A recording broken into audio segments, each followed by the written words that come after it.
Hi, I'm weather forecaster Dimitri Gegas, and we have some active weather going on today.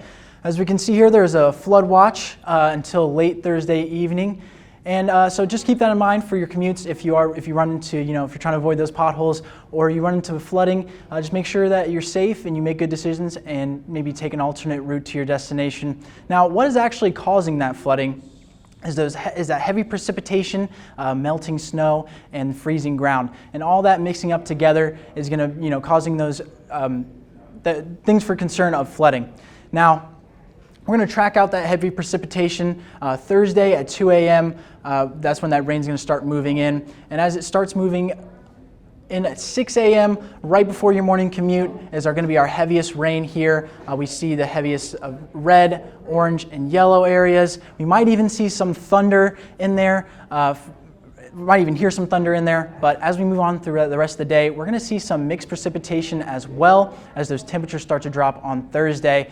So we will see some rain and then some sleet and mixed precipitation. And then even as the day goes on, we're going to get a little bit of snow. We're not expecting too much accumulation here. We're going to get about an inch. We're not expecting that to lay on the ground for too long, because those roads are going to be nice and wet. But what is a cause for concern, as I said, is that rain accumulation now.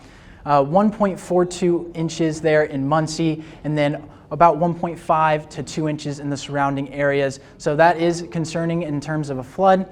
And then, as well as the water and the rain, we have some ice accumulation here in Muncie of just over 1/10 of an inch, and then just a little bit more here in Kokomo at just over 2/10 of an inch. So those are the concerns as far as ice. Now, what does that mean for you, for your daily commute? As far as tonight, obviously not too much of a concern, but into tomorrow morning, more of a concern as that water does start to come in here and start flooding our areas, and into tomorrow evening with that freezing. Hopefully, we're hoping that most of that concern is over by your Friday commute in the morning there. Now, as we get into tonight, that heavy rain, as I said, those winds are still going to be pretty heavy there, and chances of gusts of up to 35 miles an hour. But the low temperature tonight looking really nice at 50. Now, that's not going to last too long as we move into tomorrow. Now, we're going to start at 8 a.m. at 50, as I said, but those winds are going to transition from coming from the south to the north. As we can see, those temperatures are going to drop quite a bit pretty quickly. So 12, we're going to have 44 degrees, and then 5 p.m. we're going to have 34 degrees at 5 a.m. Sorry about that. So that's going to make a little bit more sense here as we get into our mid 7-day forecast. The temperatures are dropping, as I said, all the way down to 16 on Thursday evening. And then Friday and Saturday, those are going to stay pretty low in the 30s and the 20s.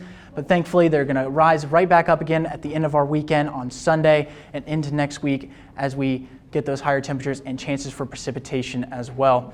For any more information, follow us on NLI at NLI Weather on Twitter and Facebook.